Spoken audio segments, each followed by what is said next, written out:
en el libro de los Hechos de los Apóstoles y vamos a ir al capítulo 10. La semana anterior tuvimos el privilegio de leerlo todo. Hoy vamos a leer la porción que corresponde a la exposición de la palabra que hoy haremos. Y está en Hechos de los Apóstoles capítulo 10, versículos 9 al 23. La semana anterior estuvimos meditando en capítulo 10, versículos 1 al 8. Hoy continuaremos con los versículos 9 al 23. Le ruego el favor que nos pongamos en pie y leemos la palabra del Señor en el nombre del Padre, del Hijo y del Espíritu Santo. Esto dice el Señor hoy a su iglesia. Al día siguiente, mientras ellos iban de camino y se acercaban a la ciudad, Pedro subió a la azotea a orar. Era casi el mediodía. Tuvo hambre y quiso algo de comer. Mientras se lo preparaban, le sobrevino un éxtasis. Vio el cielo abierto y algo parecido a una sábana que, suspendida por las cuatro puntas, descendía hacia la tierra. En ella había toda clase de cuadrúpedos, como también reptiles y aves. «Levántate, Pedro, mata y come», le dijo una voz. «De ninguna manera, Señor», replicó Pedro, «jamás he comido nada impuro o inmundo». Por segunda vez le insistió la voz: «Lo que Dios ha purificado, tú no lo llames impuro». Esto sucedió 3 veces y enseguida la sábana fue recogida al cielo. Pedro no atinaba a explicarse cuál podría ser el significado de la visión. Mientras tanto, los hombres enviados por Cornelio, que estaban preguntando por la casa de Simón, se presentaron a la puerta. Llamando, averiguaron si allí se hospedaba Simón, apodado Pedro. Mientras Pedro seguía reflexionando sobre el significado de la visión, el Espíritu le dijo: «Mira, Simón, 3 hombres te buscan. Date prisa, baja y no dudes en ir con ellos, porque yo los he enviado». Pedro bajó y les dijo a los hombres: «Aquí estoy, yo soy el que ustedes buscan. ¿Qué asunto los ha traído por acá?». Ellos le contestaron: «Venimos de parte del centurión Cornelio, un hombre justo y temeroso de Dios, respetado por todo el pueblo judío. Un ángel de Dios le dio instrucciones de invitarlo a usted a su casa para escuchar lo que usted tiene que decirle». Entonces Pedro los invitó a pasar y los hospedó. Hasta aquí el texto bíblico, la palabra de Dios. Inclinemos nuestro rostro, oremos y propongamos delante de nuestro Señor el que nuestro corazón esté abierto y dispuesto para que su palabra hoy sea impresa en él y también en nuestra mente. Amado Dios, cuán bueno eres al querer hablar a un pueblo que has escogido para ti. Hoy nos has traído alrededor tuyo para que escuchemos tu voz. Esto me hace recordar a Marta y a María. Oh Señor, a veces hay tantas Martas que están afanadas y turbadas por los oficios que hay que hacer y se pierden de lo mejor. Tú exaltaste a María y le dijiste a su hermana: «Oh, Marta, Marta, afanada y turbada estás». María ha escogido la mejor parte y has aceptado escuchar la palabra de Dios, y eso nadie se lo puede quitar. El mayor tesoro que puede tener una persona es escuchar y vivir la palabra de Dios, y hoy nos das ese privilegio. Señor Dios, nos disponemos a escuchar tu palabra. Abre nuestros oídos, porque somos como niños indoctos. Abre nuestros oídos para escuchar tu dulce voz. Dispone nuestro corazón y sella, graba, guarda estas tus palabras en él, para que como un gran tesoro sean usadas en el tiempo que tú lo determines, y que sean puestas rápidamente por obra por el Espíritu Santo. Que tu palabra edifique a la iglesia, la fortalezca, pero que también tu palabra corra y sea glorificada entre los incrédulos, para que ellos crean y vengan al conocimiento del Señor Jesucristo y se arrepientan y tengan vida eterna. Y de mi parte, mi Señor, instrumento tuyo soy. Úsame conforme a tu voluntad. Corrígeme en el camino de la predicación, y que lo que hoy voy a hablar dirija a tu pueblo hacia ti, pero que sobre todo en medio de toda esta predicación y de esta exposición de la palabra, seas tú altamente glorificado, que seas tú reconocido y exaltado en tu gloria. Todo esto te lo suplicamos por los méritos de nuestro Señor Jesucristo, para honor y alabanza de tu santo nombre. Amén y amén. Podemos sentarnos. Bueno, vamos a continuar con nuestra secuencia de estudios acerca de la tarea evangelizadora de la iglesia, y el subtítulo que hemos tomado es el método bíblico para presentar el evangelio y hacer discípulos. Ya habíamos visto una parte de este mensaje la semana pasada, ¿cierto? Quiero comenzar poniendo un ejemplo de cuando una persona es contratada en una empresa, o la van a contratar en una empresa. Cuando alguien va a ser contratado, le hacen algo que se llama, o lo conducen a algo que se llama la inducción, ¿cierto? La persona es un postulante, entonces lo llevan y le hacen una inducción laboral. ¿Qué es la inducción? Lo preparan para que esa persona pueda desarrollar su trabajo. ¿Y qué hacen en esa inducción? En esa inducción le enseñan qué es la empresa. ¿Qué es esa empresa? ¿De qué se trata esa empresa? ¿Qué hace la empresa? Y le indican a la persona cuál es su oficio, su lugar en esa empresa y qué es lo que debe hacer. Y también le dicen cómo ha de hacer su oficio. Miren, muchas personas llegan entrenadas a un empleo, llegan capacitadas, llegan con años de experiencia a su empleo, pero aún así le hacen la inducción y le dicen: mire, su empleo es este, su zona de trabajo es esta, sus herramientas son estas, cuidado con aquello, nuestra normatividad interna es así y así. Se le hace una inducción para que la persona pueda desempeñar su oficio bien en la empresa. Y no solamente le hacen una inducción, sino que constantemente le están dictando seminarios, capacitaciones que refuerzan y actualizan sus conocimientos y que le adiestran para desempeñar mejor ese trabajo. Bueno, hermanos, la gran comisión de la iglesia es una gran empresa de Dios, es la gran empresa de Dios. Dios ha forjado una gran empresa. La palabra nos enseña cuál es la empresa de Dios. ¿Cuál es la empresa de Dios? La empresa de Dios es que Él está formando un pueblo para su gloria. Dios está formando un pueblo. Y al final nosotros, cuando todas las cosas se terminen, lo que vamos a ver es a Dios y a su pueblo. Él es nuestro Dios, o Él será nuestro Dios, y nosotros seremos su pueblo y cohabitaremos, como lo vimos en alguna predicación hace algún tiempo, cohabitaremos con Él.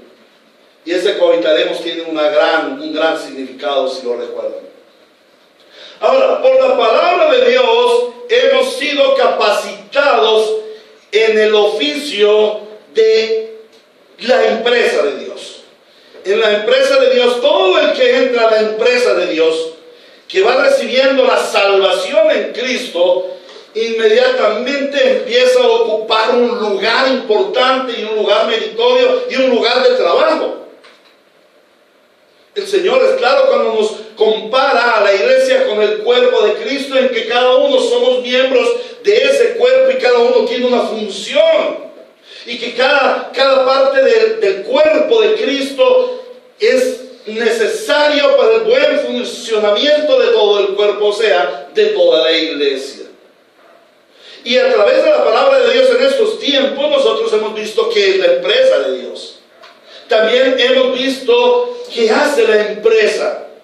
¿Y qué hace la empresa? Reunir a sus escogidos, aquellos que Él escogió desde antes de la fundación del mundo, aquellos a los cuales Él predestinó, a esos también llamó, a esos también justificó y a esos también glorificó, dice Romanos capítulo 8, versículos 30 y 31. Pero también Él nos enseña cómo es que nosotros debemos hacer su oficio en la empresa. en la empresa de Dios, en la empresa de hacer discípulos, de llevar el evangelio y hacer discípulos. Y a través de este tiempo hemos visto la gran comisión. ¿Qué es la gran comisión? Ahora estamos viendo cómo se hace la gran comisión. Y constantemente estamos siendo entrenados para este oficio. Y voy a hacer un repaso de lo que vimos en la semana anterior al comenzar este tema y al comenzar la meditación de este texto. Hicimos una sinopsis de Hechos 10, en donde vimos que este es el relato histórico de la primera conversión de los gentiles, de unos gentiles. Vimos a tres personajes. En primer lugar, vimos que los personajes de este texto son Cornelio, Pedro, pero principalmente la persona del Espíritu Santo. Allí en toda esta historia, el más importante es la persona del Espíritu Santo. ¿Amén? Vimos que el tema central es la predicación del Evangelio y el cumplimiento de la gran comisión en Cornelio y su familia y de todos los amigos que él invitó a su casa. Y vimos tres aspectos del pasaje, tres aspectos que estamos y que vamos a estudiar. En primer lugar vimos la preparación, cómo Dios prepara todo esto para que la gran comisión se cumpla. El segundo aspecto vamos a ver el contacto, y el tercer aspecto que vamos a ver es la predicación y el discipulado. Cómo se llega al contacto y luego qué se hace con el contacto. Entonces esta es la forma, este es el modelo bíblico para presentar el evangelio y hacer discípulos. Si entramos la semana anterior a la parte de la preparación, estuvimos viendo los dos primeros aspectos de la preparación. Vimos que esa parte de la preparación tiene tres aspectos. Primero, tiene una misión asignada, y estuvimos viendo cómo el Espíritu Santo desde Hechos 1:8 había ordenado: vayan y hagan discípulos de todas las naciones, bautizándolos en el nombre del Padre, del Hijo. Perdón, eso es Mateo 28. En Hechos 1:8 dice: cuando venga el Espíritu Santo recibirán poder y serán mis testigos.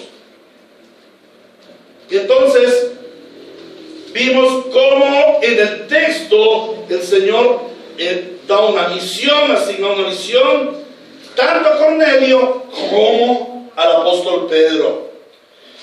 En segundo lugar, también vemos un receptor dispuesto y vimos a Cornelio. ¿Cómo era Cornelio? ¿Cómo es Cornelio? Hoy vamos a ver el tercer punto, un mensajero preparado. Y para mirar ese mensajero preparado vamos a ver tres aspectos que nos enseña el texto acerca de las áreas de preparación del mensajero de Dios, del obrero del Señor. En primer lugar, vemos que es un mensajero preparado en la oración. Un mensajero preparado en la oración. En segundo lugar, veremos un mensajero preparado en la comprensión de su misión. Para poder ser un buen mensajero debemos estar preparados en la comprensión, debemos comprender cuál es la misión a la que hemos sido enviados. Y en tercer lugar vamos a ver un mensajero preparado en la obediencia. Hermanos, tenemos que prepararnos también para obedecer. Entremos pues al primer aspecto que vamos a meditar en esta mañana. Un mensajero preparado en la oración. Vamos a leer los versículos 9 y 10. Dice: al día siguiente, mientras ellos iban de camino y se acercaban a la ciudad, Pedro subió a la azotea a orar. Era casi el mediodía. Tuvo hambre y quiso algo de comer, y mientras se lo preparaban, le sobrevino un éxtasis. Vamos a ver cuál es la importancia de la devoción en la misión. ¿Cómo debemos estar, o lo importante que es estar preparados en la devoción, en la oración? Dice que Pedro fue a la azotea a orar. ¿Por qué dice que Pedro fue a la azotea a orar? Miren, orar en la casa, como estaba orando el apóstol Pedro, muy posiblemente toda la mañana, es muy difícil. Recordemos que Pedro estaba hospedado, estaba alojado en la casa de Simón el curtidor. Estas casas generalmente quedaban a las afueras de la ciudad, quedaban junto al mar, olían horrible, ¿cierto? Pero además de eso era un curtidor, era un negociante. Y allí la gente venía a comprar los cueros ya preparados y listos para trabajar la talabartería, sillas de montar, bueno, los odres para poner los vinos, en fin, tantas cosas que se necesitaban de cuero. Eso es el oficio de Simón el curtidor. Además de eso estaba su familia, quizás los niños jugueteando por la casa, la señora haciendo los alimentos, en fin. Muy difícil entrar en una devoción con todo este barullo. Entonces dice que Pedro se apartó, Pedro subió a la azotea a orar. Y esto nos debe hacer recordar el ejemplo de Jesús, quien constantemente se apartaba al monte a orar. Es que para tener una buena devoción debemos entrar en intimidad. O sea, nuestra devoción debe ser íntima. Les invito a que, como ya leímos, ya oramos, el Padre Nuestro, no se les haga raro, es la oración que el Señor Jesús ordenó, debemos obedecerla. Mateo capítulo 6, vamos a ir a Mateo, en el capítulo 6. Cuando el Señor está enseñando acerca de la oración, acerca también del ayuno, y dice, versículo 5, cuando ustedes oren no sean como los hipócritas, porque a ellos les encanta orar de pie en las sinagogas y en las esquinas de las plazas para que la gente los vea. Les aseguro que ya han obtenido toda su recompensa. Pero tú, cuando te pongas a orar, entra en tu cuarto, cierra la puerta y ora a tu Padre que ve lo que se hace en secreto. Te recompensará, y ora a tu Padre que está en lo secreto. Así tu Padre que ve lo que se hace en secreto te recompensará.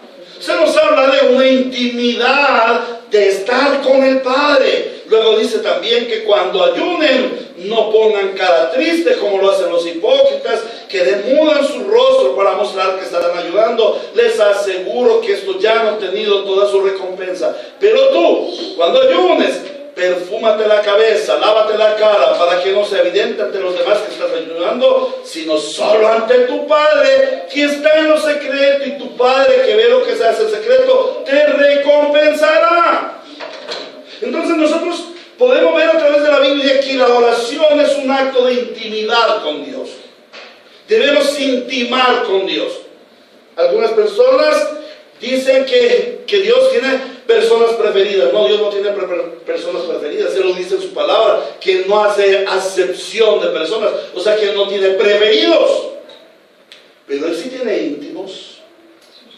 Él sí tiene íntimos, personas que estamos o que debemos estar en esa intimidad, que debemos buscar ese secreto de Dios. Es estar en el secreto. Y esto era lo que hacía el apóstol Pedro. Además, allí luego dice que tuvo hambre. Era casi el mediodía y tuvo hambre y quiso algo de comer. Eso quiere decir posiblemente que estaba ayunando. Que a esa hora del mediodía ya tenía fuerte hambre. Pedro tenía una disciplina de oración. Como lo dice 1 Timoteo 4:7, ejercítate en la piedad. Ejercítate en la piedad. En el versículo 8 dice, el ejercicio físico para muy poco es útil, pero la piedad sirve para todo. La piedad es fundamental. Debemos ejercitarnos en la piedad. ¿Y por qué debemos ejercitarnos en la piedad? Porque es que, hermanos, la piedad es evidencia de quienes somos. Hermanito querido, hermanita amada, si tú no tienes una vida de piedad bien fundamentada, es evidencia de que tu relación con Dios no es buena. ¿Por qué nosotros debemos llevar una vida de piedad? Porque somos hijos de Dios. Y como hijos no visitamos a nuestro Padre cada 6 meses. Mira, hay personas que aquí viviendo en Medellín y se van a vivir a Estados Unidos. Y viene a visitar a su papá, a su mamá, a los 20 años. O quizás cuando lo llaman y le dicen, mire, su papá, su mamá se murió. Entonces ya se vienen para Colombia otra vez a visitar a sus padres. Esta es una relación muy lejana. Pero para los íntimos, la relación es diaria. También conocemos familias en que todos los días los hijos visitan a su mamá y a su papá y están pendientes de cómo va su salud, de cómo está. Esa es la relación de intimidad, esa es la relación que debemos tener con nuestro santo Dios. Esa es la relación a la que nos debe llevar nuestro conocimiento de que somos hijos de Dios. Eres tu hijo de Dios, pues permanece en intimidad con el Padre. No seas un hijo lejano que vive en Nueva York, apartados de Él. Nada podemos hacer. Tenemos que estar cercanos. El Señor Jesucristo dice, yo quiero que ellos estén donde yo estoy. Capítulo 17 de Juan. Yo quiero que donde yo estoy, ellos estén conmigo, para que sean uno en mí. Qué cosa tan hermosa, como el Señor quiere que nosotros estemos en Él. Ahora, ¿qué sucede con esta oración? ¿O por qué situación nos da esta oración en el texto? Esta oración nos muestra que la oración es el preámbulo, es el cimiento del servicio al Señor. Ministerio sin devoción es pura religión, hermanos. Ministerio sin devoción es orgullo y arrogancia. Nos lleva a orgullo, nos lleva a ser arrogantes. Pero hermanos, devoción sin acción es pura ilusión. Porque la oración nos impulsa a la acción. Si tú estás desarrollando un ministerio, si tú estás prestando un servicio en la iglesia y tu devoción es muy mínima, yo te digo cuidado, porque puedes caer en orgullo. Pero si tú eres una persona que tiene mucha devoción, que ora mucho, que ayuna mucho, pero no haces la obra del Señor, wow, debo decirte, tus oraciones son ilusas. Porque cuando nosotros oramos, en la oración el Señor nos impulsa a hacer la obra. Y esto fue justamente lo que le pasó al apóstol Pedro. Él estaba orando y en esa oración el Señor lo impulsa a hacer la obra. Cuando oramos, Dios se acerca a nosotros. Cuando oramos, Dios viene a nosotros. Y miremos lo que sucedió, recordemos lo que le sucedió a Cornelio. Dice en versículo 3, un día como a las 3 de la tarde, recuerdan, esa era la hora de la oración, tuvo una visión, vio claramente a un ángel de Dios que se le acercaba y le decía a Cornelio, cuando nosotros oramos, viene la presencia de Dios a nuestras vidas. Mira lo que sucede a Pedro también. Y dice que él estaba orando. Y cuando él estaba orando, vio el cielo abierto y algo parecido a una gran sábana que suspendida por las 4 puntas descendía del cielo hacia la tierra. Los ángeles indudablemente sostenían esta gran sábana, este gran lienzo. ¿Qué estaba haciendo Pedro? Orando. ¿Cuál fue el resultado de su oración? Vino la presencia de Dios a su vida. Hermanos, cuando nosotros oramos, viene la presencia del Señor en nuestras vidas. Pero no solamente viene la presencia, sino que también Dios responde. Vemos que cuando Cornelio ora, él era un hombre piadoso. Y en esa piedad el que necesitaba, esa religión judía que él practicaba, no era suficiente. Él no era un prosélito, pero era un simple simpatizante. Y él daba ofrendas y él ayudaba a los judíos y él tenía ese fervor. Él estaba cansado de la idolatría romana y quería algo nuevo, pero esa religión judía no se lo brindaba. Y muy seguramente él clamaba: Señor, Señor, ábreme los ojos, envíame a alguien para que yo vea la verdad. y sea salvo. Hermanos, así hay muchas personas en este momento orando. De hecho, cuando nosotros estuvimos en esa transición de pasar de una iglesia a otra, oramos cerca de 2 años: Señor, esto no es el Evangelio es mucho más, ábrenos los ojos del Evangelio, envía a alguien, y el Señor lo hizo. Él responde a nuestras oraciones. Cornelio oró y Dios le respondió, pero Pedro estaba orando y Dios le respondió. Dios envía su manto, su lienzo, y le muestra las cosas, el plan que Él tiene. Vean la importancia de orar, hermanos. Dios, el Señor, nos prepara la oración. La oración no es para cambiar a Dios. La oración no es para torcerle el brazo a Dios y decir: ay, hágame lo que yo quiero, dame el carro que yo quiero, dame la casa que yo quiero, dame lo que yo quiero. No, de ninguna manera. La oración no es para cambiar a Dios. Oramos para que Dios nos cambie, para que Dios nos quite nuestros paradigmas. ¿Qué es un paradigma? Nosotros andamos caminitos.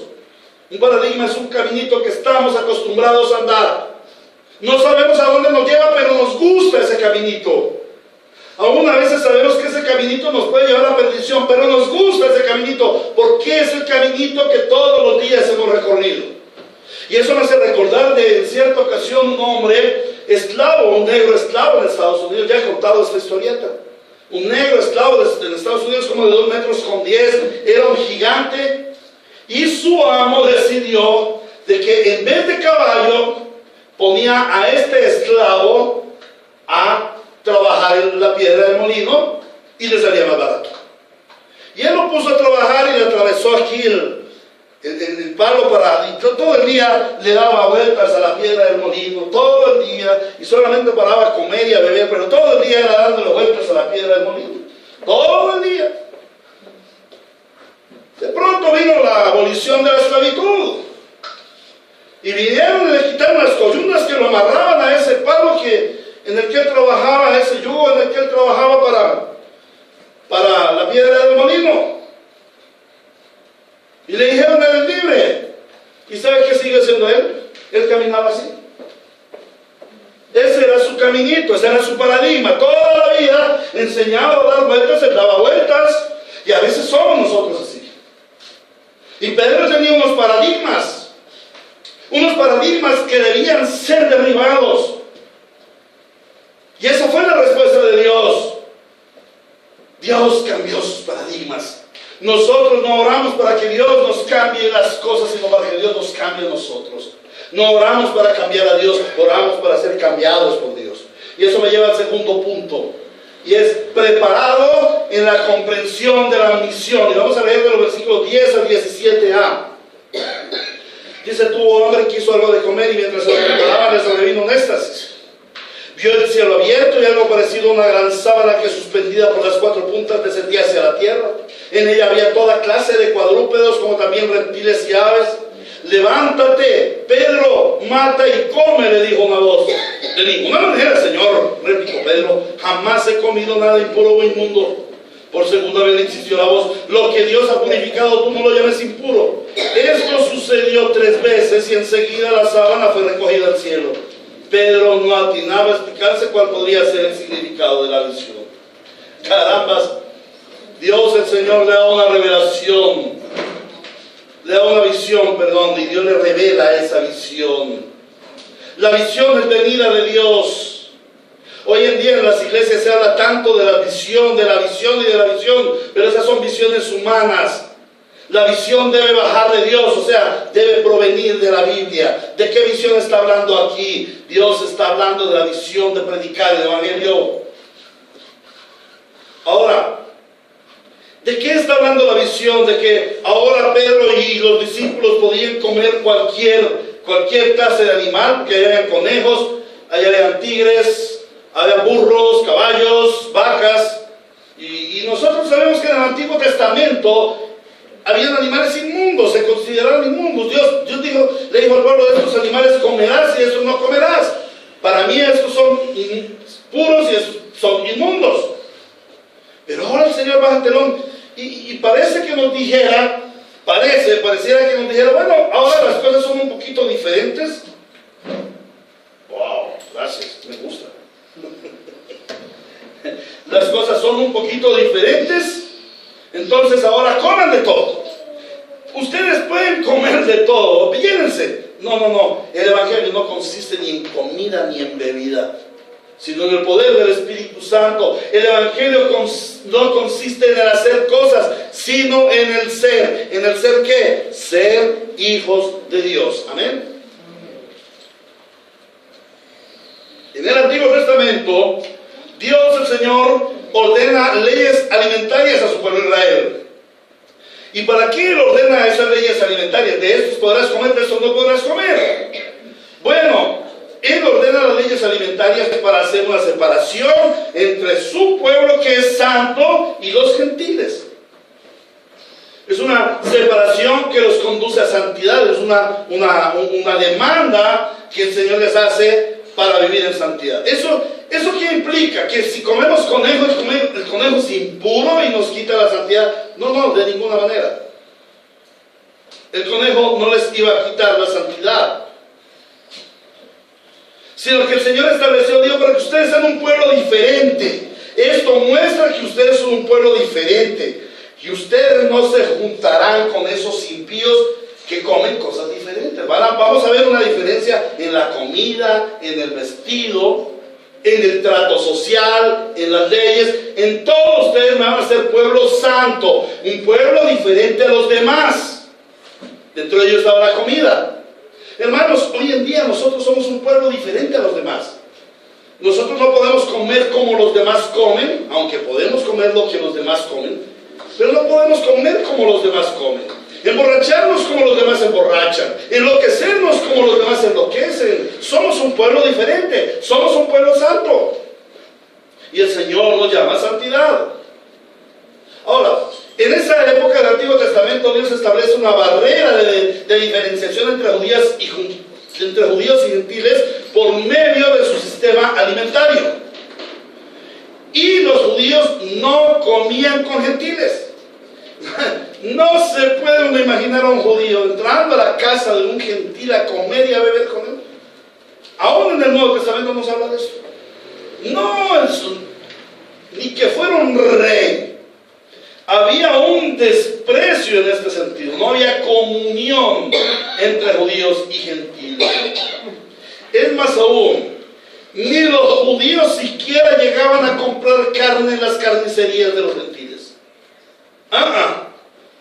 Ellos podrían pasar meses y años sin comer carne hasta que no hicieran sus sacrificios ellos mismos y comieran lo que Dios había determinado. ¿Para qué? Para no contaminarse. Y esto nos muestra esa separación de que los judíos eran limpios y los gentiles eran impuros. Y ese era el paradigma de Pedro, y no solamente de Pedro, sino de todos los apóstoles. Y no solamente de todos los apóstoles, sino de todos los judíos. Oh, los judíos somos limpios, los gentiles son impuros, son cerdos, son perros. No merecen nuestra amistad, no podemos juntarnos con ellos. La lección de la visión de Dios al presentar esta gran sábana, como dice aquí, la lección de la visión es que Dios está derribando esa barrera alimentaria entre judíos y gentiles. Significa que ahora en Cristo no hay acepción de personas, no hay diferenciación de personas. Cristo el Señor ha traído la salvación a todo aquel que cree, sea judío, sea griego, sea gentil, sea romano o sea colombiano. La salvación del Señor es para todo aquel que en Él cree. No está limitada al pueblo judío. El nuevo pacto no es un pacto en la religión judaica con presentación de sacrificios, con el cumplimiento de esa ley alimentaria. Ahora Cristo subió a la cruz para libertarnos de toda dogma, de toda normatividad humana. Y al Cristo ir a la cruz y morir por nosotros, nos da la salvación tanto a judíos como a gentiles.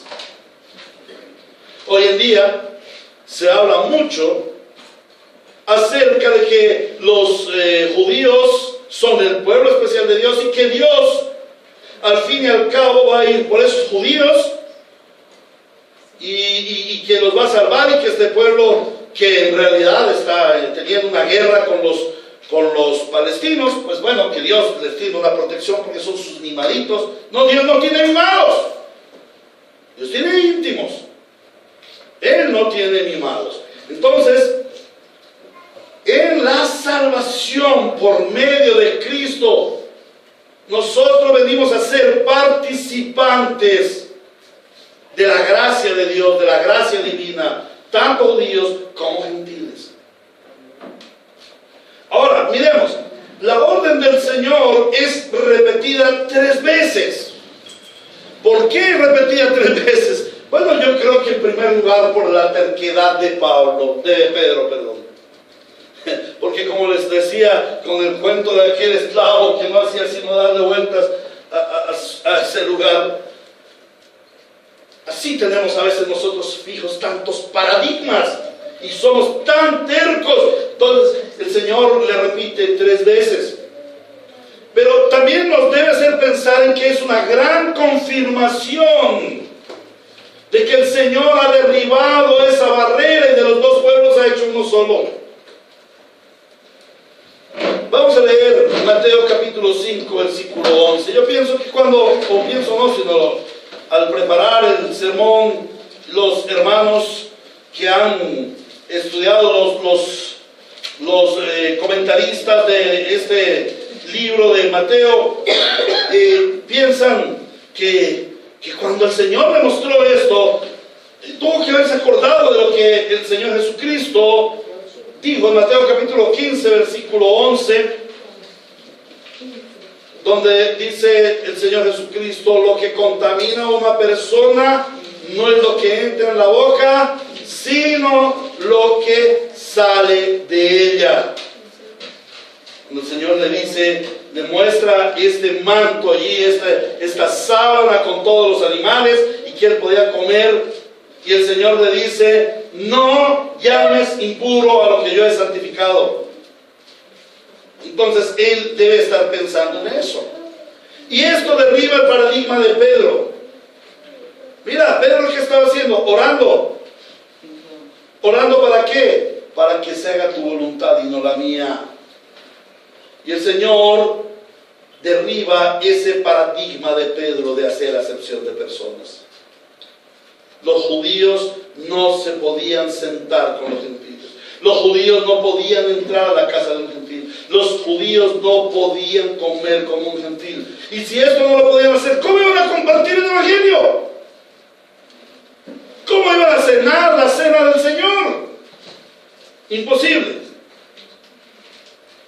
Hermanos, con la abolición de las leyes de alimentación, ahora Pedro, un judío radical, terco, puede reunirse con los gentiles y sentarse a la mesa con ellos. Aleluya. Pero esto también es una proyección escatológica, es una proyección hacia los tiempos del fin para nosotros los creyentes. Es una proyección escatológica del plan salvífico de Dios en Cristo. Finalmente, hombres, millares de millones de hombres y mujeres de toda tribu, lengua, nación y pueblo estaremos sentados a la mesa de Cristo.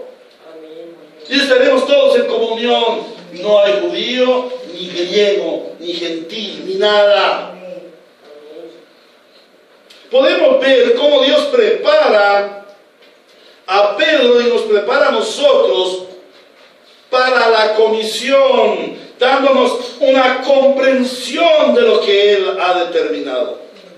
¿Por qué vamos nosotros a predicarle a las gentes, a todo tipo de gentes, ricos, pobres, altos, bajitos, flacos y gorditos? ¿Por qué? Porque Dios está formando un pueblo para su gloria y nosotros somos el pueblo comisionado para llevar las buenas noticias, para que aquellos que han sido predeterminados por Dios vengan a formar parte de ese pueblo.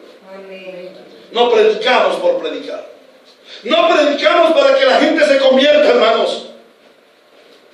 No predicamos para que la gente sea más buenita. No. De hecho, si tú eres bueno, te felicito. Tienes que enseñarme cómo. En realidad el Evangelio no es para que seamos buenos. El Evangelio es para que seamos el pueblo de Dios. Para que seamos santos en el Señor. Amén. Amén. Por eso, cuando el Señor nos da esa comprensión, Él quita nuestros paradigmas. ¿Y qué paradigmas tenemos nosotros? Nosotros tenemos paradigmas teológicos, nosotros tenemos unas doctrinas y a veces nos encasillamos en esas doctrinas y cuando nosotros vamos a ir a evangelizar a la gente, lo que usamos son doctrinas. No usamos el Evangelio, sino doctrinas. Y queremos meterle a la gente doctrinas con inyección. O también les queremos meter con inyección métodos o formas de hacer las cosas. No, hermanos, nosotros no somos del hacer, nosotros somos del ser, nosotros somos hijos. Y vamos para alcanzar a hijos de Dios. Amén. Amén. Pero no solamente tenemos paradigmas teológicos, también tenemos paradigmas sociales. ¿Cómo? ¿Tú me llamas a ir a estos? ¿Cómo? No puede ser. ¿Tú me llamas a ir a predicar el Evangelio en el rompoy de la minorista donde estaban todos aquellos indigentes? No, pero Señor, tú sabes que yo no sé, no puedo con esos malos olores. Yo creo que esa gente no se va a convertir. Mira que es que ellos son muy viciosos. Ay, Señor, tú me envías al poblado. No, pero esa gente rica, ¿cómo puede ser? O también paradigmas religiosos. No, pero si ese es un testigo de Jehová, él no va a escuchar. No, hermanos, nosotros cuando vamos a predicar y estamos preparados en la oración, el Señor rompe de arriba todos esos paradigmas y nos lleva a predicar el Evangelio y a hacer discípulos. Finalmente vamos a ver el punto C, el último de los 3 puntos. Preparado en la obediencia. Un mensajero preparado en la obediencia. Leemos del versículo 17 al 23. Dice: Pedro no atinaba a explicarse cuál podía ser el significado de la visión. Mientras tanto, los hombres enviados por Cornelio, que estaban preguntando por la casa de Simón, se presentaron a la puerta. Llamando, averiguaron si allí se hospedaba Simón, apodado Pedro. Mientras Pedro seguía reflexionando sobre el significado de la visión, el Espíritu le dijo: Mira, Simón, 3 hombres te buscan.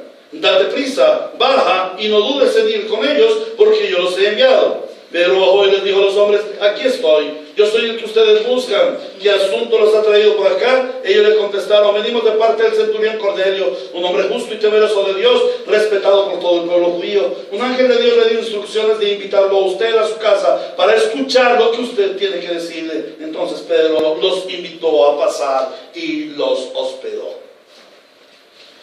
Entonces aquí vemos cómo el Señor va desarrollando ese proceso de preparación. Y ahora vemos cómo Pedro ha sido preparado en la obediencia. Y allí vemos que en primer lugar el Señor le da la explicación práctica de la visión. Miren, hermanos, oración sin acción es pura religión. Conocimiento teológico sin práctica teológica es pura arrogancia. Y el Señor le está explicando un argumento teológico a Pedro. Dice: el tiempo del antiguo pacto ya pasó, ya todo este sistema alimentario se termina y comienza en Cristo un nuevo sistema. Y lo que yo te estoy dando a entender no es que comas lo que quieras, que ya puedes comer de cualquier cosa en banquetes, sino que ahora puedes tener comunión con los gentiles. Que Dios está haciendo un solo pueblo.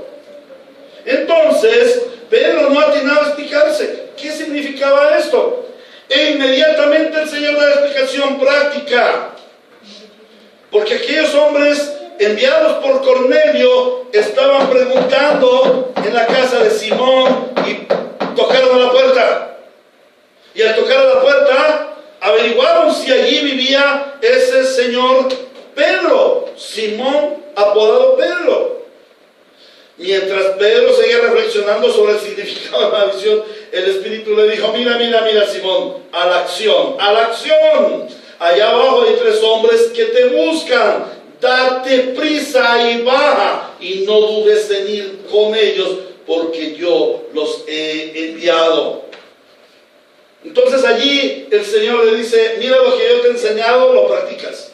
Y te doy una excelente oportunidad de practicarlo. ¿Cuántos de nosotros aprendemos la enseñanza bíblica el domingo e inmediatamente vamos nosotros a practicarla? ¿Por qué? Porque el Espíritu Santo lo ha ordenado. Y miramos la obediencia en la disposición de Pedro a recibir a los mensajeros de Cornelio. ¿Qué característica tenían aquellos mensajeros de Cornelio? Eran romanos. Y eran soldados. Y acordémonos cuál era la situación de la época de la iglesia.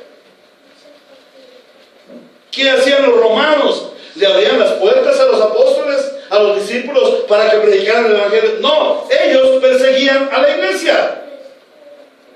De hecho, Pedro había sido uno de los que había salido de Jerusalén perseguido.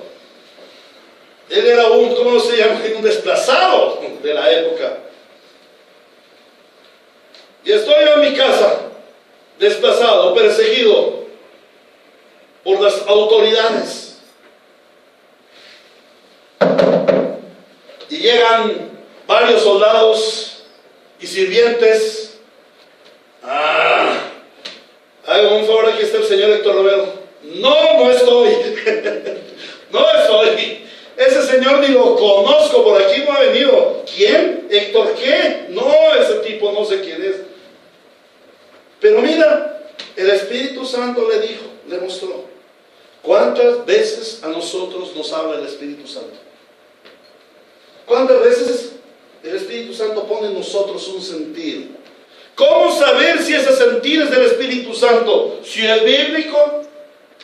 Pero si el Espíritu Santo mueve a las personas en un sentir. Vete por allí, haz aquello, o haz esto o lo otro. Si es bíblico, escucha la voz del Espíritu, porque te está guiando. Dice, el Espíritu Santo os guiará a toda la verdad. Siempre nos guiará a la palabra, y si algo está en la palabra, debemos obedecerlo.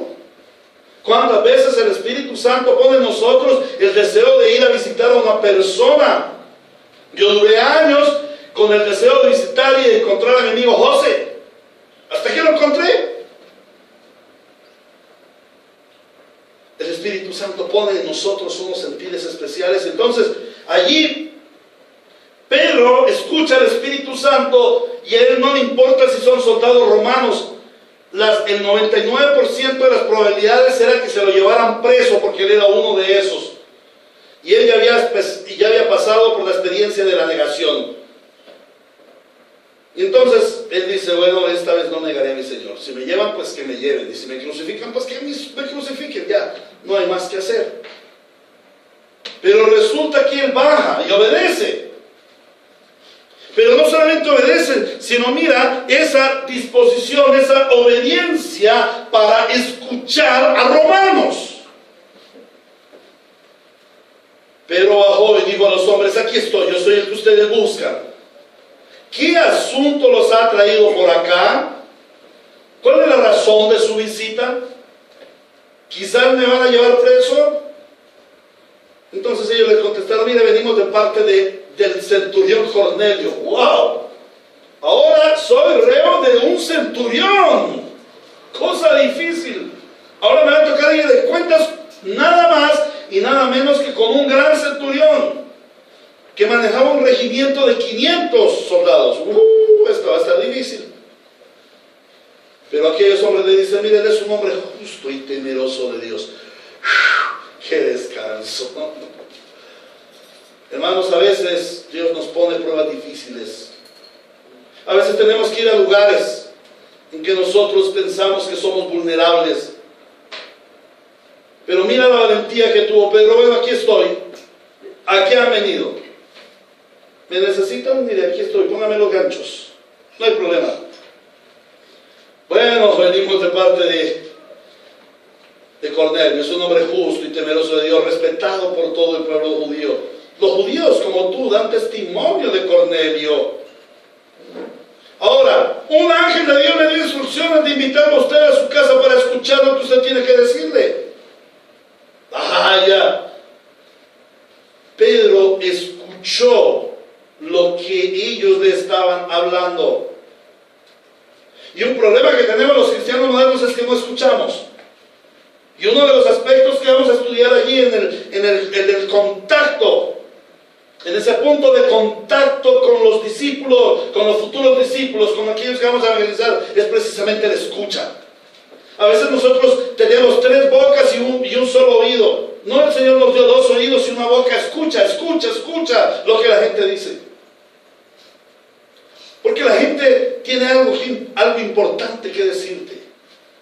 Y estos hombres tenían algo importante que decir. ¿Qué era lo importante que tenía que decir? ¿Que Cornelio era un varón justo? No, lo importante fue que un ángel de Dios le dio instrucciones a Cornelio para que Pedrito fuera a su casa a llevarles el evangelio, ese mensaje que usted tiene para su pueblo. ¡Wow! ¿Cómo obra nuestro Señor? Y aquel hombre se dispuso, escuchó a aquellos romanos, pero no solamente esa obediencia en escuchar, no solamente esa disposición o disponibilidad para recibir a los mensajeros de Cornelio, a pesar de que eran soldados, sino que ahora él tiene una obediencia practicada. ¿Cómo? Versículo 23. Entonces Pedro los invitó a pasar y los hospedó. Y recuerdan, los judíos no tenían nada en común con los gentiles, no se podían juntar. Y ahora Pedro, después de haber visto el lienzo, dice: lo comprendo, la obra del evangelio es para todos. Ya no hay judío, no hay gentil, no hay griego, no hay mujer, no hay varón, no hay bruto e inteligente. No, ahora todos somos en Cristo uno. Y Dios envió un ángel, es porque está un plan de Dios con este hombre. ¿Cuándo vamos a ver a nosotros en la providencia de Dios esos hombres y mujeres que Él pone a nuestro lado para predicarles el evangelio? Muchos de ellos son tachuelas, muchos de ellos son lijas, son pulidoras que nos refriegan y nos molestan y nos perturban. Y a muchos de ellos tenemos que predicarle el evangelio con nuestra manera de vivir. Otros necesitan el evangelio predicado. Pedro predicaba el evangelio, pero también lo vivía. Él los escuchó, inmediatamente comprendió el plan de Dios y los invitó a pasar. Se rompió el paradigma. Claro, posteriormente él tenía sus dudas, sus inquietudes, pero se rompió el paradigma. Y esa noche los romanos pasaron la noche con él. Pero no solamente está esa obediencia, mira. Versículo 24, allí mismo en el versículo 23, al día siguiente Pedro se fue con ellos, acompañado de algunos creyentes de Jope. Ese pedacito me había faltado leerlo. Ponen los títulos allí, a veces nos indisponen. Pedro estaba dispuesto a obedecer, tenía una disposición a ir con ellos. Hermanos, cuando nosotros oramos, cuando nosotros comprendemos la misión, estamos dispuestos a obedecerla. Y debemos estar preparados para obedecer la misión. Entonces, hermanos, lleguemos a unas aplicaciones prácticas. En primer lugar, este pasaje debe llevar a un llamado a la salvación a aquellos que aún no han creído el evangelio. Aquellos que aún no han conocido la salvación gloriosa que nos da Cristo Jesús. Cristo murió por los pecadores. Y todo hombre es pecador. Y todo hombre está destituido de la gloria de Dios. Y todo hombre necesita la salvación que trae Cristo. Al hablar el Señor de aquel velo, aquel manto, con todos estos animales que le dice a Pedro: come, nos está hablando de que Dios está llamando a gentiles y a judíos. La salvación no es para los judíos solamente. No es para los que practican la religión cristiana o para los que practican una religión. El llamado a salvación es para ti. Si tú estás aquí hoy escuchando este mensaje y no lo has creído, el Señor te llama a creer. Porque Él está salvando a incrédulos de toda lengua, de pueblo, de nación. Y Él te dice, ven a Cristo. Dios te está llamando, ven a Cristo. Ven a Cristo, reconoce tu miseria humana, que estás separado de Dios, pero Dios ha enviado a su Hijo Jesucristo para reconciliar al mundo con Él. Corre a Cristo. Él te llama a ser participante de su gloria. Corre a Cristo, arrepiéntete de tus pecados y clama por tu salvación. Porque dice, todo aquel que me busque, me encontrará. Y ninguno de los que venga a mí lo dejaré ir, ni se perderá. Corre a Cristo. Si tú no corres a Cristo, solamente te espera una horrible expectación de juicio. Pero hermanos, este también es un llamado para los discípulos de Cristo a cumplir la gran comisión. Para cumplir esa gran comisión debemos vivir la vida como vivió Pedro. Primero, debemos ser gente de piedad. Debemos estar preparados en la oración. Y debemos orar para que Dios abra puertas y disponga a otros para llevarles el Evangelio. Y debemos orar para que Dios cambie mis paradigmas. Y debemos orar para ser sensibles al Espíritu Santo. Pero también debemos comprender la misión y disponernos para cumplirla.